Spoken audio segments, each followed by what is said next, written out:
Today in our 2014 Honda CRV, we're going to take a look at and also show you how to install the Roadmaster DIODE 7-wire to 6-wire Flexo-Coil Wiring Kit. Part number RM-15267. The great thing about a diode is that this is going to prevent backfeeding. So let's say this is our motorhome input. It can only go to the outside. We're not going to have to worry about it looping back around and heading back up this wire. That's called backfeeding. So our motorhome's not going to backfeed to our car, and our car is not going to backfeed to the motorhome. If we were to just run a wire back here and connect it, just splice it in, it would operate the lights, but there's going to be some weird things happening. We're going to get backfeeding, might potentially do harm or damage to other wiring components. So we want to have the diodes in place to safeguard against that, make sure we don't have any issues at all. Now, to begin the installation on the wiring, what I like to do is start it when I still have the fascia off the vehicle. It's going to be much easier to route our wire in here and keep it in a safe area. It's going to allow us to mount our provided plug right here on the front. This is our 6-pole round plug. It's going to allow us to mount that right up here on the front, nice and easily, make all of our wiring connections and get it tidied up. So let's start by routing our wire. We're going to start from right in front of this panel here on the driver's side. I'm going to run most of my wiring right down this side, and we'll kind of separate it when we get to the back. So let's just find a good safe area for this to run. Right up over that little panel there, give us some good support. Now as we run our wiring, we need to keep it nice and tidy up against the bottom side of the vehicle here the best we can. Be using some zip ties for that. Now there are some provided, but I usually run out of those, so it might be a good idea to have a few extra on hand. Now from this point, I'm going to go right above this shield and try to come out up in that area.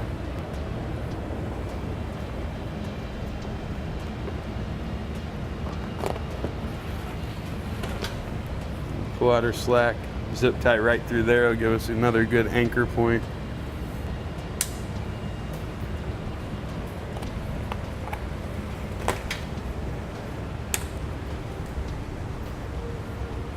Now from this point, I'm going to run straight up, kind of between our wiring mount here and where our removable arms go in place. There's a piece of the fascia that kind of runs in that area, and it should kind of keep our wiring hidden there so we just don't have random wires running up along the front of the fascia.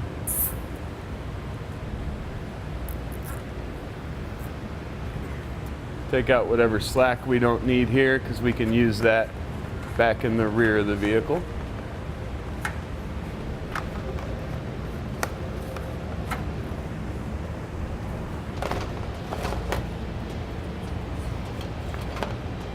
And what we'll do here at the end of our wire is to get them all separated.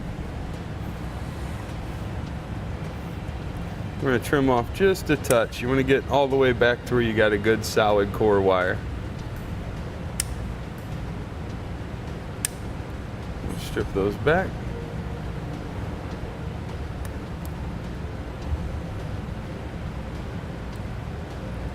And just to make it easier to install on our plug, we're going to give those a twist. Take our rubber cap and let's slide that over. Backing out of the way for now. We can bring in our plug. That's going to be the top. Right here, so we'll turn that around. We'll start with that brown wire and the trailer marker signal light.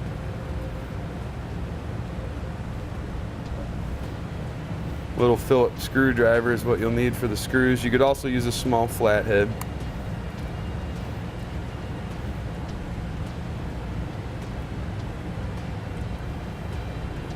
Next one going counterclockwise is the ground.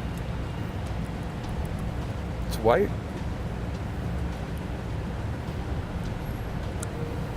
We'll have our left turn signal and brake, which is yellow.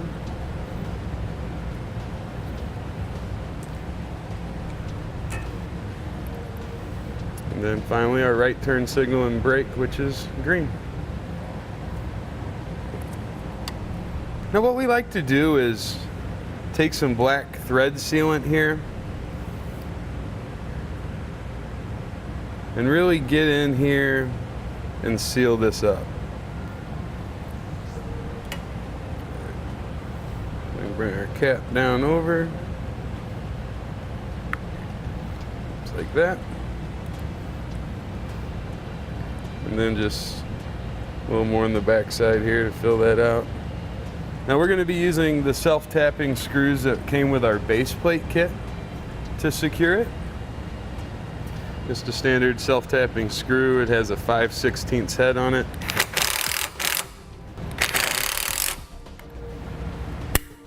Alright, that's ready for use. I'm going to zip tie off that little bit of extra that we have there in the back. This will work out for us in case we ever need to make any little changes, or we want to fix a problem that might come up. This will be good to have a little bit of extra here. And once we have this installed, that's pretty much it until we get the fascia back on the car. We've got a few more items to install here for the braking system. All right, now to continue running our wire to the back, what I'm going to do is separate off the white wire, and we're going to ground it out right here to the frame. Bring that right up to about there, and we can trim it off. Now this end will strip back. Then in our kit, we're going to have a blue ring terminal, just like that. We'll want to crimp that right onto the end.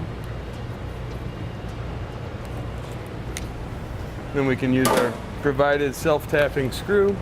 See, we got a nice thick piece of steel there, so that'll give us a great ground. I'm going to pre-drill the hole first.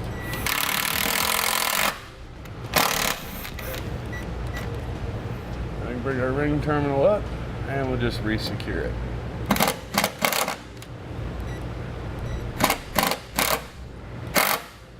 Just want to make sure you can't wiggle that around. Now I'm going to run my wires above this panel here. I'm going to remove these two 10mm head bolts we've got.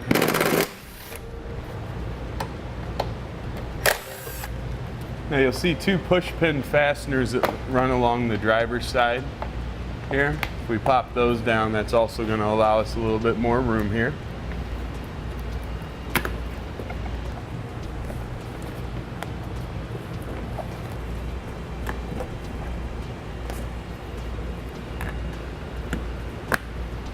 Just poke those fasteners back up into position. Now I'm also going to pull down this kind of the appearance panel that goes across the rear here.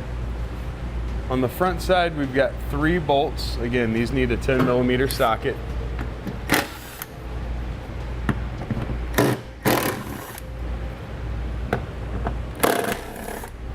Then we've got 1, 2, 3, 4 push fasteners across the rear, and another one here in the middle.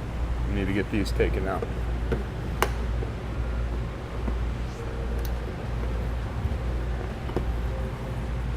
These are just like the other ones. You just want to pull out the center first. Once that comes out, the rest of it should slide out. All right, now we'll just kind of pull down on that. If we pull out slightly on this outside edge, it's going to allow us access to a small Phillips screw right up here in this corner. Once we have that one out, we'll move here to the back side of the fender well. Get that one taken out. All right, now we'll hang on to this because we will reinstall it once we have our wiring taken care of. Now to remove the taillight housings, we've got 2 screws on the lower housing. Get those out of the way. And then 1 more here in the upper housing.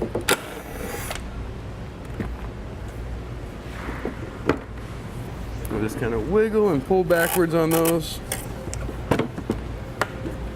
and get those separated there. Little pressure clips here on the inside. We can push those, be able to pull those back. Get those separated. We'll set those aside somewhere safe, and then kind of do the same thing on the upper here. A little clip on that lower side. We'll pull that. We'll do the same thing over on our passenger side. All right, now with the running lights still on the vehicle, we need to determine which of the 3 wires, we've got a black, a blue, and a red, control those or power those. Start with our There, we're just going to use our test light here at the end, probe our connections. Alright, looks like the red wire is going to take care of the running light circuit for us. Now let's check for our brake signal.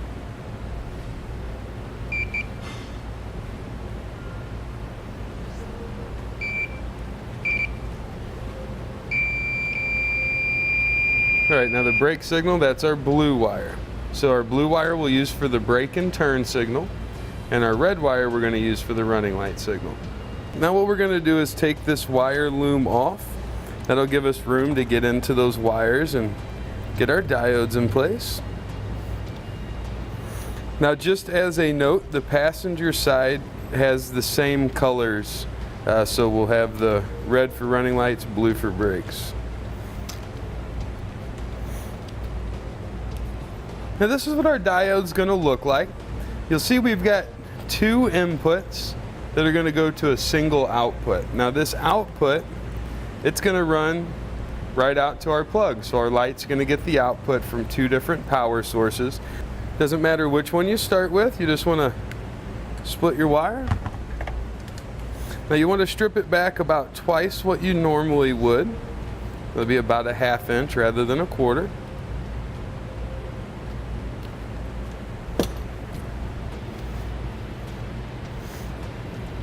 Twist that wire up nice and tight and then just flex it over.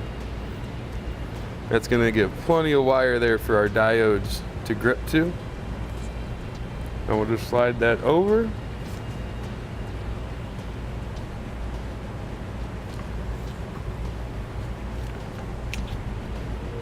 Crimp it on. The outside is going to go to out, and the input from our vehicle will go to one of the in ports. It doesn't matter which one there. Let that hang out. Let's do the same thing for our brake and turn signal. We're going to use one bulb to take care of both of those.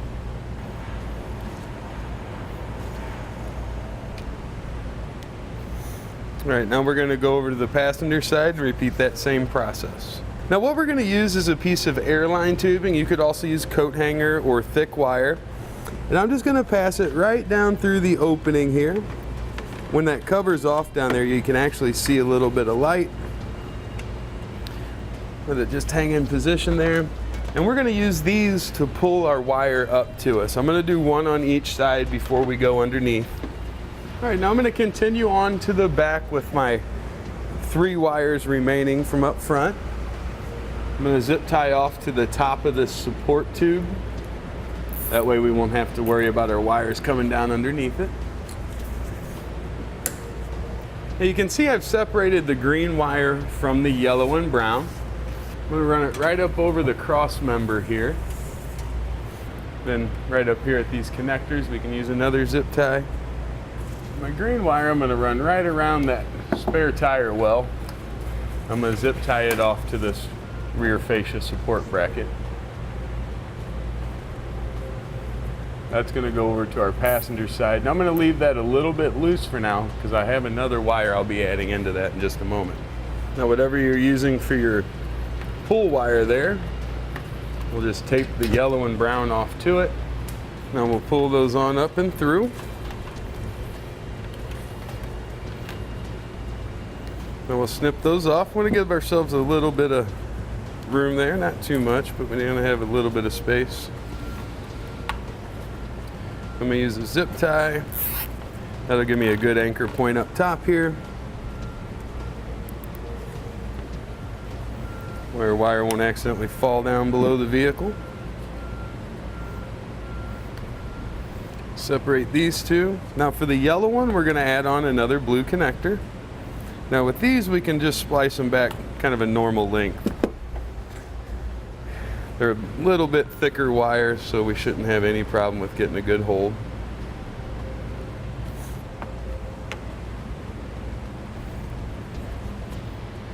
Get that crimped on. Remember the blue was for our brake and our turn signal, so we'll just plug that right in. Just like that. Now the length of yellow and brown wire that we cut off, I'm going to separate the brown wire from it. We're going to use this as our jumper wire to run over to the other side of the vehicle. Once we've got that separated,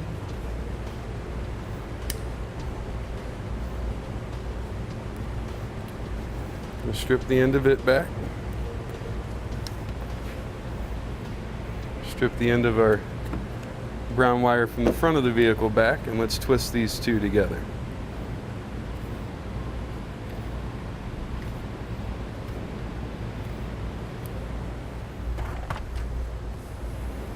Now onto that one is where we'll use the yellow spade connector.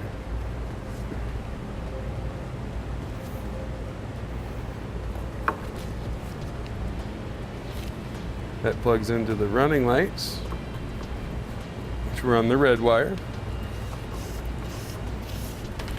And the other end there, that's just going to get tucked back down. We'll be able to pull it underneath the vehicle once we get back underneath there. Now we'll bring our brown wire over in that same zip tie we used on our green wire just a second ago, cinch it down, bring it up over the neck support and throw another zip tie on it.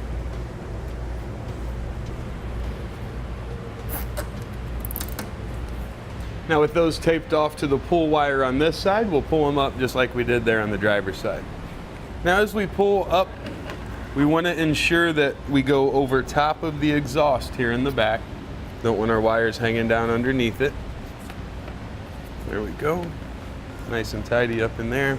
Now just like we did on the other side, we want to zip tie off here to provide a good anchor point. Get those trimmed off and strip back, and we'll add blue connectors to the end of each one of those.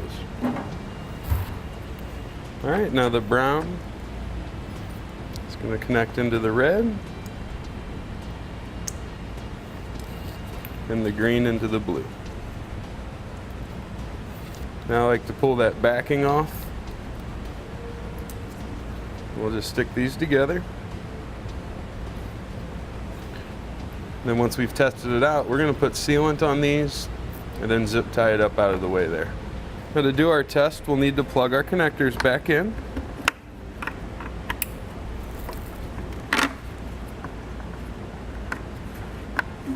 And we can temporarily position our light back in place. Do the same thing for our driver's side. Now the first thing we'll want to make sure of is that our factory lights are still working properly. We've got our running lights, left turn signal, right turn signal, and our brakes. Now we'll connect it to our towing vehicle and run through that same process.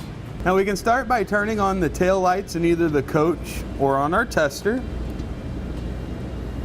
Now we can move on to our left brake and turn signal, since they will be the same. And now the right brake and turn signal. All right, now with everything working properly, what I like to do, just seal the end of these connectors really well.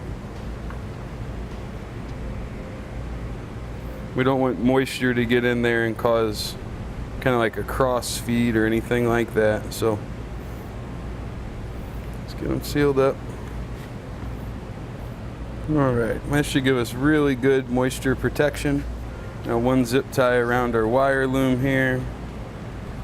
Should help keep those from bouncing around any in the back, which could cause noise or actually cause our connectors to come loose. We'll re-secure it with our 2 screws that we removed earlier. Now we can head over to the passenger side and repeat that same process. Now we're ready to get our appearance panel put back in here underneath. Tucked under our tabs there, and we'll put a couple fasteners to hold it while we continue to kind of work it on around.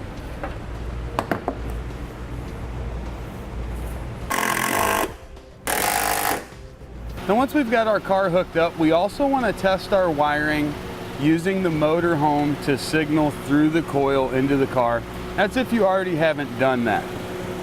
So we're going to plug our 6-pole round right here into the front of the vehicle. I'm going to make sure that door closes behind it. As you can see, that's a nice secure fit there. Bring the 7 round up here to the front.